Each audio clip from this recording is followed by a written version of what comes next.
Hi everyone. Well, it is officially National Letter Writing Month, and I thought it'd be fun to create small art to include in our snail mail this month. So I am having a fun challenge of just encouraging you to write 2 letters a week and pop them in the mail. And it might be fun if you would just include or use this as your letter as a little piece of art. This is small enough to be a bookmark and easy enough to slip right into the mail. I just use Zinnias because they are so fun and they're easy to paint, add a little bit of splatter. You can even add a little note like I did on the purple zinnia, and away they go. So come paint with me and let's send out snail mail. Hi everyone. Well, we are back this week and it is the first week of April. I'm going to come in a little bit closer. It is the first week of National Letter Writing Month. And so I love writing letters and I love including some snail mail in the letters. So we are all month long going to focus on different aspects of creating art and letters as a part of National Letter Writing Month. And hopefully I'm going to encourage you, if you haven't written someone a letter or sent them a little piece of art in the mail recently, this is a great month to do it and to build some memories and to just bring some cheer into people's lives. So what I've done is I'm going to pull it in here. I have just done very simple sketches of zinnias all over. We've got a single zinnia here. We've got groups of zinnias, but we're going to just paint them all sorts of spring colors. This was a bit of a fall one that I did last year, and we're going to do a little bit of splattering. It's going to be lovely. It has been raining here all week long, all week, like pouring rain, like high winds today, and rain and wetness. And so if you can hear the birds, they are just happy as can be. However, it is darker, so hopefully we have a little bit of natural light, not as much as I would normally like, but I thought, you know what, this is one of those seasons where you just have to pull out your paints and paint anyways and record anyways and all the things. So I am starting with some beautiful pink. There is a lot of fresh pink flowers. There's actually a lot of tulips right now. And I thought the zinnias are just a little bit easier. They're so happy. I thought we're gonna start with some zinnias. We'll definitely be painting more tulips. I'm gonna come over here. I will say I do have a new portrait class out of tulips, painting a tulip portrait. So if you've never painted portraits of flowers, it is so much fun. And they are so much more forgiving and gracious than painting people's portraits. So I will put that link in the show notes. This is our 15-minute a week paint with me session, and the tulip course is more of a couple of hours, so just so you are aware of that. And I'm going around. I am just putting pink in my petals, and then we'll add in some green as well as their little faces that we also need to paint as well. I've got a little pink one in this one here. I think I had 5, which is probably a bit ambitious for this particular one. Okay, I'm going to come in a little bit closer as well so you can see that guy. Now I'm going to go and grab some green. I'm going to make sure not to mix my green and my pink because that turns into brown, which I don't want. So I'm going to actually start a little bit farther down.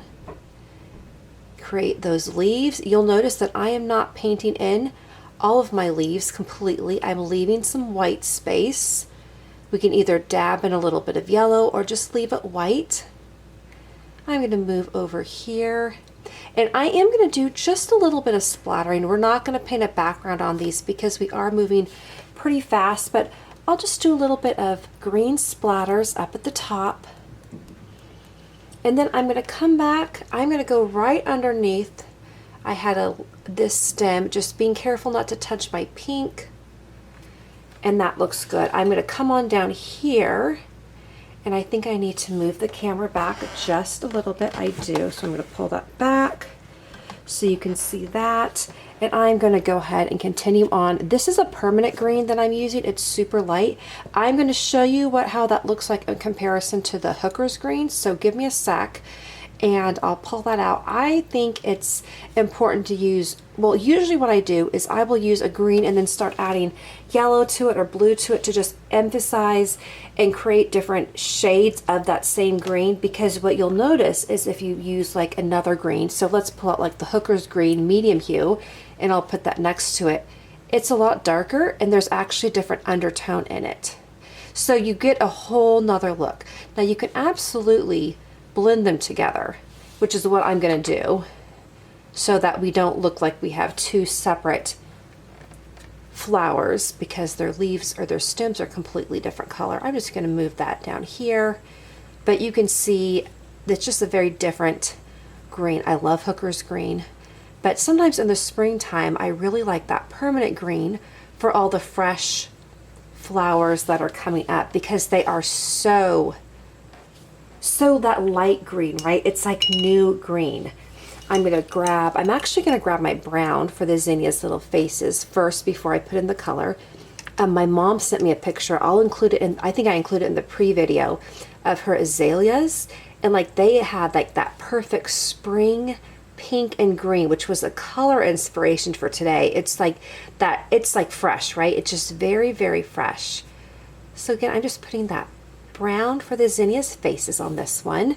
And I think with this one, I'm gonna make these guys an orange. So you can either mix, if you have an orange, grab an orange like an orange red, or you could always mix together pink and yellow. I had a red orange on my palette, so I'm gonna just go ahead and add that in and move that around. And again, you notice I'm not coloring the whole thing. I'm leaving some parts of the flower, a little bit of white showing, and that can be just the reflection of the light.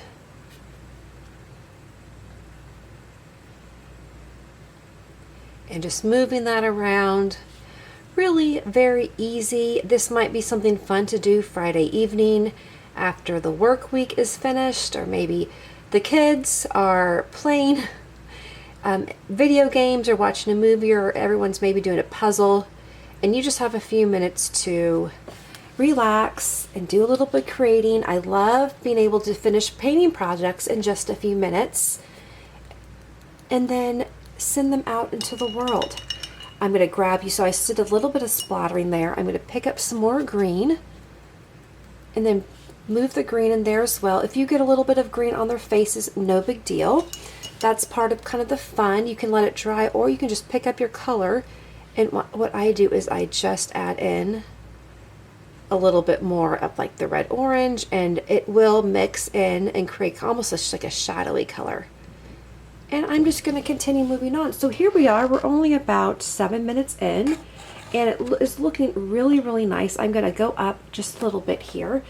We're going to go up and see the pink flowers again. And what I'm going to do with those is I need to add my little faces here. So I'm going to put the faces on these guys. I've got 1, 2, 3, 4, and 5.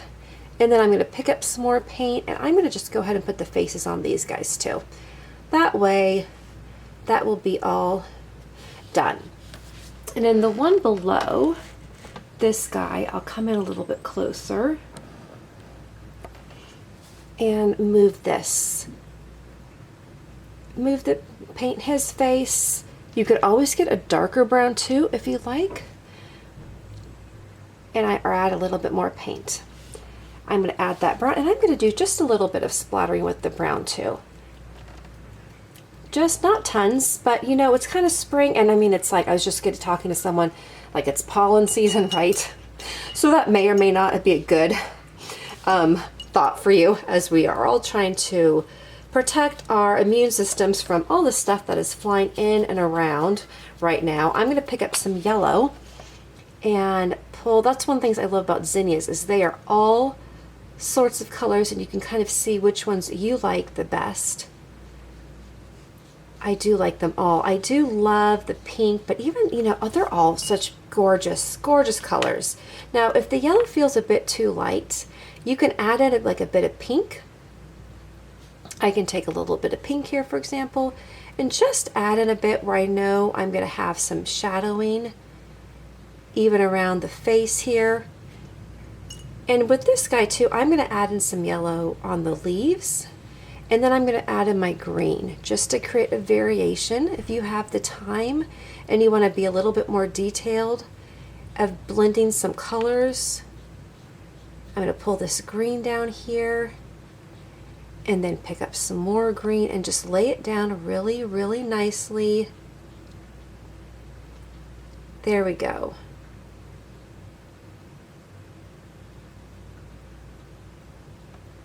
Okay, and then I'm going to put green over here and a little bit of green up here, and then I'm going to move up here as well. And we're just kind of moving right around. You can just, again, I'll pick up the hooker's green so you can see the difference that that makes. And you may even already be getting a favorite. I inevitably am like, oh, I really like the way this flower turned out. Or this one is not quite what I wanted it to be. And sometimes what I'll go back and do is I'll even do a little bit more sketching, like adding some extra details to the petals if I need to, or if the paint got a little bit out of hand, I can go back in and take care of that with a little bit of pen work, or maybe even a little bit of paint color. So don't hesitate to do a little bit more work, but a lot of times I just do my initial layer, I'm just moving it around and just adding and seeing what I can create in a couple of minutes. It's just fun practice. The zinnias are pretty, you know, they're easier flowers than others, right? We're not painting roses or peonies, but we will be, because peony season is coming. But for today, we're just doing very quick, very, very quick flowers. Perfect for sending in the snail mail. And if it's raining where you are, if you're sending to someone who maybe is having a lot of rain, you could write something cute on it, like, all these April showers are going to bring gorgeous May flowers, which is what my mom used to say to me when I was little. Or just write a note on the back of the card, thinking of you, miss you, looking forward to seeing you. Stick it in the mail. Maybe you add another card into a card, or maybe just stick your little art piece in there in the mail and send it off. And on this one, I'm using my dioxazine purple, which is just a beautiful purple. And I might even add a bit of pink just for a little variety. Actually, with this one, I might just leave it purple though, because that looks really nice with the green and the brown, doesn't it? And we're just coming in for the home stretch here, adding a little bit of color right around the little face that's sticking up, because there usually would be a little bit of depth right there. So I'll come back in here, a little bit more purple, and we'll let that dry. Definitely do a few little splatters just in a couple corners here. And then I'm going to come back over here to my pink flowers. And what I notice is that I just want to add a little bit more green in. It's a little pale. And so I'm going to just come back with the hooker's green and add in a little bit of detail. Not even a lot, just a little bit now that the paint is dried, where I'm not concerned of it's blending into the pink. And that looks really nice. I will go back and grab some pink paint as well, and we'll do just a little bit of splattering. And if your splatters get onto other little areas, like on the orange, not a big deal. And then you can do a quick turnaround, and because we did these pretty fast, they are pretty wet, so you might want to let them dry before you add any more detail. But like, I can come back around, and I can even see on this guy right here on the yellow, I think what I'm going to do is I'm going to come back in, and either I'll take, once it completely dries, I'll take I'll mix brown with the yellow and just create the different delineation of the petals. So I could even do that right here, really quick here, mixing that up and coming in around here, and then just to show where the petals are separate, right? Because they did end up blending together a little bit too much. You could do this with a pen as well. We'll wait for it to completely dry, because otherwise the micron pen will die on you. But even doing that a little bit adds some more depth and some detail. And you can come back in to do some additions on your your stems, either with the micron pen. Oh, see what I just did there? Let it dry first. So you don't do what I did. However, if that happens to you, remember, grab either a dry brush and see how you can just gently move that away, or grab your towel and just dab it, just like this. And then I'll come back in once this dries, and I'll just add in some more paint, some micron pen. It is completely fixable. Okay, our first snail mail project. I'm super excited.